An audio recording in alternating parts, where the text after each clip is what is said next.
கர்த்தருடைய பரிசுத்த நாமத்திற்கு மகிமை உண்டாவதாக. இந்த நாளிலும் கர்த்தர் நம்மோடு பேசுகிற வார்த்தை எண்ணாகமம் 24வது அதிகாரம் 9வது வசனம். எண்ணாகமம் 24வது அதிகாரம் 9வது வசனம். உங்களை ஆசீர்வதிக்கிறவன் ஆசீர்வதிக்கப்பட்டவன், உங்களை சபிக்கிறவன் சபிக்கப்பட்டவன். பிரியமானவர்களே, இந்த வாக்குத்தத்தமான வார்த்தை, ஆசீர்வாதமான வார்த்தை யாருக்கு சொந்தம் என்று நாம் பார்த்தோம்னா, அது கர்த்தரால் எகிப்தை விட்டு மீட்டு கொண்டு வரப்பட்ட ஜனங்களுக்குரியது. நம்ம அந்த பழைய வாழ்க்கையை விட்டு, அதாவது அந்த பாவ வாழ்க்கையை விட்டு கர்த்தருக்காக வாழ்வேன் என்று அர்ப்பணிக்கிறவர்களுக்கு தான் இந்த வார்த்தையை கர்த்தர் சொல்லுகிறார். உங்களை ஆசீர்வதிக்கிறவர்களை ஆசீர்வதிப்பேன் என்று வேதம் சொல்லுகிறது. இஸ்ரவேலை ஆசீர்வதிப்பதே கர்த்தருக்கு பிரியம். நம்மை ஆசீர்வதிப்பது தான் கர்த்தருக்கு பிரியம். இஸ்ரவேல் என்று சொல்லும்போது கர்த்தரால் மீட்கப்பட்ட ஜனங்கள், அவருடைய சேனை, கர்த்தருடைய சேனை. அவர்களை ஆசீர்வதிப்பதே பிரியம் என்று சொல்லித்தான் கர்த்தர் இந்த வார்த்தையை சொல்லுகிறார். உங்களை ஆசீர்வதிக்கிறவர்கள் ஆசீர்வதிக்கப்பட்டவர்கள். ஆனால் நம்ம சாபம் வரும்படி நமக்கு எதிராக, நமக்கு விரோதமாக இருப்பவன் தான் சத்ருவானவன். கர்த்தர் நம்ம பிரியம் வைத்து நம்மை ஆசீர்வதிக்கிறார். நம்ம ஒரு சாபத்தை கொண்டு வரும்படி நமக்கு விரோதமாக செயல்படுகிறவன் தான் சத்ருவானவன். ஏன் அவனுக்குள் அப்படிப்பட்ட ஒரு எண்ணம் இருக்கிறது என்றால், அவனுக்கு கர்த்தருடைய சேனையை பார்த்த பயம்தான். ஏன்னா எண்ணாகமம் 22வது அதிகாரத்தில் நாம் பார்க்கும்போது, இஸ்ரவேல் ஜனங்கள் எகிப்திலிருந்து கானானை நோக்கி வரும்போது அவர்கள் மோவாப் என்கிற இடத்திலே, அந்த சமனான வெளியிலே பாளையம் இறங்குகிறார்கள். அப்படி இருக்கும் போது அந்த மோவாபிலே அவர்கள் பாளையம் இறங்கி இருக்கிற அவர்களை அந்த மோவாபின் ராஜாவாகிய பாலாக் பார்க்கிறான். அவன் அவர்களை பார்த்த உடனே என்ன செய்கிறான் என்றால், அந்த ஜனங்களை சபிக்கும்படிக்கு பிழையாம் என்கிற ஒரு குறி சொல்லுகிறவனை அழைத்து வரும்படி சொல்லுகிறான். அவன் ஏன் அப்படி அவர்களை சபிக்க வேண்டும் என்று நினைக்கிறான் என்றால், நம்ம பார்க்கிறோம் எண்ணாகமம் 22வது அதிகாரம் 6வது வசனத்திலே அவன் சொல்லுகிறான், அவர்கள் என்னிலும் பலவான்கள். அந்த ராஜா, அந்த மோவாபின் ராஜாவாகிய பாலாக் சொல்லுகிறான் அந்த ஜனங்களை பார்த்து, அவர்கள் என்னிலும் பலவான்கள். ஏன் அப்படி சொல்லுகிறான் என்றால், இதற்கு முன்பாக அவர்கள் கடந்து வந்த பாதை அவன் பார்க்கிறான். அவர்கள் ஒவ்வொரு சூழ்நிலையிலும் பல ராஜாக்களை முறியடித்து ஜெயித்து இந்த பாதையில கடந்து வருகிறார்கள் இல்லையா, அதை பார்த்து அவர்கள் திரள் கூட்டமாக இருப்பதை பார்த்து தனக்குள்ளாக பயந்து கலங்கிதான் சொல்லுகிறான், அவர்கள் என்னிலும் பலவான்கள் என்று. ஆனால் இஸ்ரவேல் ஜனங்களுக்கு தான் தெரியும் அவர்கள் எவ்வளவு பலவீனமானவர்கள். ஒவ்வொரு சூழ்நிலையில் அவர்களுக்கு எதிரான சூழ்நிலை வரும்போது அதற்கு முன்பாக எப்படி நிற்பது, எப்படி அதை மேற்கொள்வது, ஜெயிப்பது என்று தெரியாமல் ஒவ்வொரு வாட்டியும் சொல்லுவார்கள், நாங்கள் திரும்ப எகிப்துக்கே போகிறோம் என்று. அப்படி ஒரு பலவீனமானவர்கள் தான் அவர்கள். ஆனால் அது அவர்களுக்கு தான் தெரியும். ஆனால் சத்ருவானவன் அவர்களை எப்படி பார்க்கிறான்னா, அவர்கள் பலவான்கள் என்று. அப்படி ஒரு பலவீனர்களா இருக்கிற அந்த ஜனங்களை தான் கர்த்தர் ஒவ்வொரு சூழ்நிலையிலும் அவர்களை ஜெயிக்க வைத்து கொண்டு வருகிறார். அவர் அந்த சேனையின் அதிபதியாக, தலைவனாக இருக்கிறார். அப்படிப்பட்ட ஜனங்களை பார்த்து அந்த ராஜா அவர்கள் பலவான்கள் என்று சொல்லுகிறார். பிரியமானவர்களே, திரும்ப திரும்ப பல நெருக்கங்களை நீங்கள் சந்தித்து கொண்டிருக்கிறீர்களா? சத்துரு உங்களையும் பலவான்களாகத்தான் பார்க்கிறான். ஏன்னா இங்கே அந்த பாலாக் திரும்ப திரும்ப பிள்ளையாமிடம் போய் சபிக்குமாறு சொல்லுகிறான். இதற்கு அவனுடைய எண்ணம் என்னவென்றால் பாருங்கள், அதில் ஒரு வசனம் இருக்கிறது. எண்ணாகமம் 22:6, நீர் வந்து எனக்காக அந்த ஜனத்தை சபிக்க வேண்டும், அப்பொழுது ஒருவேளை நான் அவர்களை முறியடித்து அவர்களை தேசத்திலிருந்து துரத்தி விடலாம். அப்போ ஒரு சாபம் வரணும், அவங்க மேல ஒரு பாவம் வரணும், அவங்கள எப்படியாவது விழத்தள்ளணும், ஏதாவது ஒரு காரியத்துல சிக்க வைக்கணும்ன்ட்டு அவன் திரும்ப திரும்ப அந்த பிள்ளையாமையை அனுப்புகிறான். எப்படியாவது நீர் சபித்தால் நான் அவர்களை முறியடித்து இந்த தேசத்தை விட்டு துரத்தி விடுவேன் என்று. இப்படிப்பட்ட ஒரு எண்ணத்தோடு தான் சத்ருவானவன் நம்மையும் தொடர்ந்து நெருக்கி கொண்டிருக்கிறான். இதுவரை எவ்வளவோ சூழ்நிலையில நம்ம அழிந்து போகாம கர்த்தர் நம்மை ஜெயிக்க வைத்திருக்கிறார் என்றால் நம்ம புரிந்து கொள்ள வேண்டும், நாம பலவான்கள். வசனம் சொல்லுகிறது அல்லவா, பலவீனனும் தன்னை பலவான் என்று சொல்வானாக. ஆகவே தான் பவுல் சொல்லுகிறார், நான் பலவீனமா இருக்கும் போதே பலமுள்ளவனா இருக்கிறேன் என்று. நாம தான் முடியலன்னு ஒவ்வொரு சூழ்நிலையும் பார்த்து கொண்டிருக்கிறோம். பவுல் சொல்லுகிறார், நான் பலவீனமா இருக்கும் போதே பலமுள்ளவனா இருக்கிறேன் என்று. எப்படின்னு நாம பார்க்கும்போது பாருங்க, தாவீது ராஜாவுடைய வாழ்க்கையில ஒரு காரியம் நடக்கிறது. 1 சாமுவேல் 30வது அதிகாரத்திலே தாவீதும் அவனுடைய ஜனங்களும் இருக்கிற அந்த சிக்லாக் என்கிற இடத்திலே அமலேக்கியர்கள் வந்து தாவீதனுடைய மனைவி, பிள்ளைகள், அவனோடு கூட இருந்த ஜனங்களுடைய மனைவி, பிள்ளைகள் எல்லாவற்றையும் சிறைப்பிடித்து கொண்டு போகிறார்கள். அப்பொழுது தாவீது அங்கே இல்லை. திரும்ப வந்து பார்க்கும்போது இங்கே எல்லாரையும் சிறைப்பிடித்து கொண்டு போயிருக்கிறார்கள்.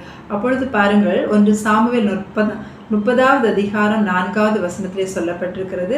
அப்பொழுது தாவீதும் அவனோடு இருந்த ஜனங்களும் அழுகிறதற்கு தங்களில் பெலன் இல்லாமல் போகும் மட்டும் சத்தமிட்டு அழுதார்கள். அழுறதுக்கு கூட பெலன் இல்லாத அளவிற்கு சத்தமிட்டு அழுகிறார்கள். பாருங்கள், அவனோடு கூட இருந்த ஜனங்கள் இதற்கு காரணம் இவன் தான் என்று சொல்லிக்கொண்டு தாவீதை கல்லறிவதற்காக கற்களை எடுக்கிறார்கள். தாவீது மிகவும் அங்கே நெருக்கப்படுகிறான்.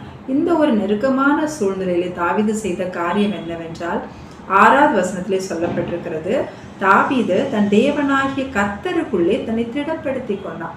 அவன் கர்த்தருக்குள் அவனை திடப்படுத்தி கொண்டதுனால அழுகிறதற்கு கூட பலன் இல்லாத தாவீது தொடர்ந்து அமலேக்கியரோடு யுத்தம் பண்ணுவதற்கு அவனுக்கு பலன் உண்டாகிறது.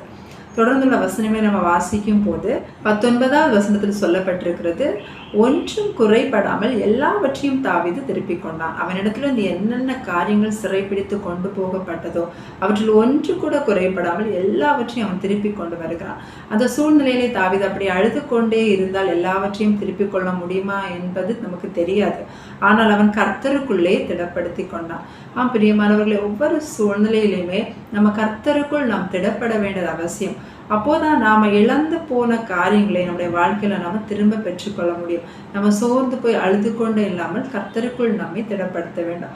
எப்படி நாம கர்த்தருக்குள்ளே திடப்படுவது? இயேசு கிறிஸ்துவை கர்த்தராக தேவனாக நம்முடைய இருதயத்தில் ஏற்றுக்கொள்ளும் போது, அவரை நம்முடைய இரட்சகராக ஏற்றுக்கொள்ளும் போது, ஏதோ ஒரு சாபத்திற்குள்ளாகி நம்முடைய ஆசீர்வாதங்களை நம்ம இழந்து போவதற்காக நம்ம அழைக்கப்பட்டவர்கள் அல்ல.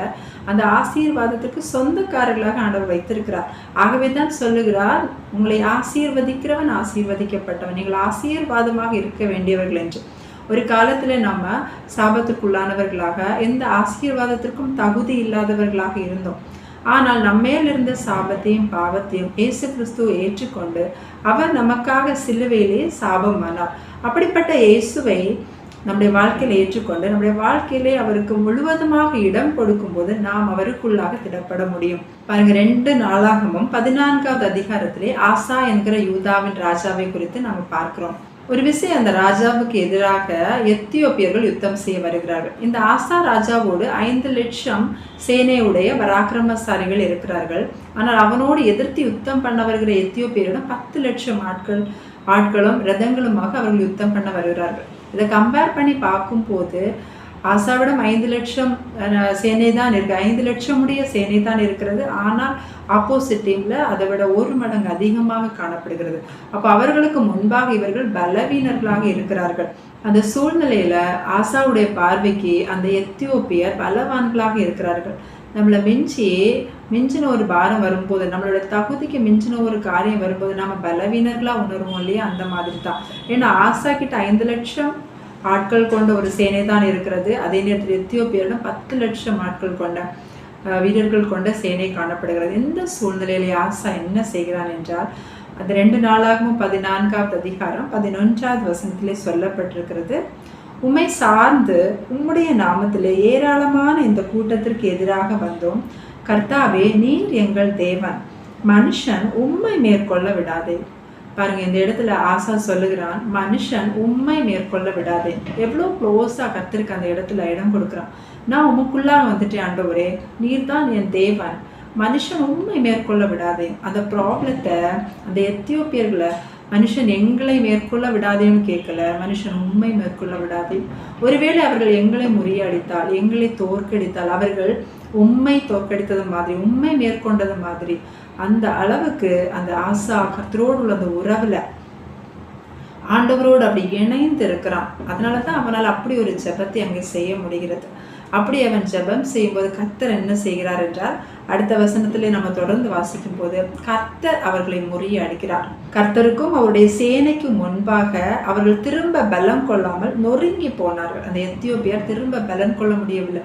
ஈவன் அந்த ஆசாவுக்கு பார்வைக்கு முன்பாக அவங்க பலவான்களா இருந்தாலும் கர்த்தருக்கு முன்பாக அவர்கள் பலம் கொள்ள முடியாமல் நொறுங்கி போனார்கள். அங்கே ஆசாவும் அவனுடைய சேனையும் ஜெயித்தார்கள் என்று நம்ம அங்கே வாசிக்கிறோம். ஒவ்வொரு பாட்டியும் நம்மை சோர்வுக்குள்ளாக்கும்படி, நம்மை தோற்கடிக்கும்படிக்கு ஏதாவது ஒரு சூழ்நிலை நம்மை நெருக்கும் போது நம்ம அந்த காரியத்தை இந்த இடத்துல வைத்து சொல்ல வேண்டும். எப்படி ஆசா மனுஷன் உண்மை மேற்கொள்ள விடாதே என்று சொன்னாலும், அந்த மனுஷன் என்கிற இடத்துல நம்மளுடைய டிஃபிகல்ட் சிச்சுவேஷனை நம்ம எது விழத்தள்ள பார்க்கிறதோ, நம்ம எது சோர்வடைய வைக்குதோ, நம்ம எது பலவீனம் அடைய வைக்கிறதோ அந்த காரியத்தை வைத்து சொல்லும் போது கர்த்தர் நிச்சயமாக நமக்கு முன்பாக நின்று யுத்தம் பண்ணுகிறவராக இருக்கிறார்.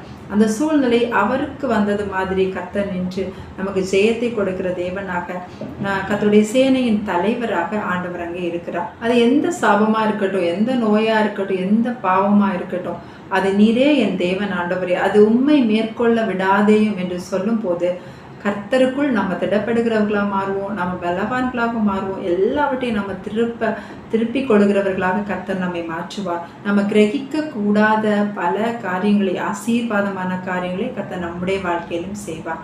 கர்த்தர் தாமே இந்த வார்த்தையின் மூலமாக நம்ம ஒவ்வொருவரையும் ஆசீர்வதிப்பாராக. ஆமென். எங்கள் பரலோக தகப்பனே, இந்த நேரத்திற்காக உமக்கு நன்றி செலுத்துகிறோம் ஆண்டவரே. நன்றி அப்பா. கடந்த நாட்கள் முழுதும் இம்மட்டுமாக உங்க கிருபை, உங்க தயவு, உங்க இரக்கம் எங்களோடு கூட இருந்து எங்களை பாதுகாத்து வருகிற கிருபைக்காக உமக்கு நன்றி ராஜா. நாங்கள் அல்லப்பா, நீங்களே எங்களை வழிநடத்துகிற தேவனா இருக்கீங்க அப்பா. எங்களை ஆசீர்வதிப்பதே உமக்கு பிரியம் ஆண்டவரே. அப்பா, எங்களுக்கு விரோதமாக என்ன நெருக்கம், என்ன துன்பம், என்ன சோதனை வந்தாலும் ராஜா, அதை அப்பா உண்மை சார்ந்து அது உண்மை மேற்கொள்ள விடாதிரும் என்று நாங்கள் இந்த வேளையில ஜெபிக்கிறோம் அப்பா. எங்களை எந்தெந்த காரியங்கள் துக்கப்படுத்தி கொண்டு இருக்கிறதோ, எந்தெந்த காரியங்கள் எங்களை விழத்தள்ளி கொண்டு இருக்கிறதோ அது உண்மை மேற்கொள்ள விடாதிரும்பா தகப்பனே. நாங்கள் உமக்குள்ளாக எங்களை மறைத்து கொள்ளுகிறோம், உமக்குள்ளாக எங்களை அர்ப்பணிக்கிறோம் ராஜா.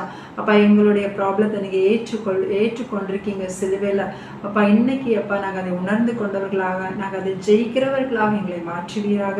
எங்களை ஒவ்வொருவருடைய குறைகள் குற்றங்களை மன்னிங்க ராஜா. எங்கள் மூலமாக உங்களுடைய நாமம் மகிமைப்படட்டும். மீட்பர் இயேசுவின் நாமத்திலே ஜெபிக்கிறோம் பிதாவே. ஆமென்.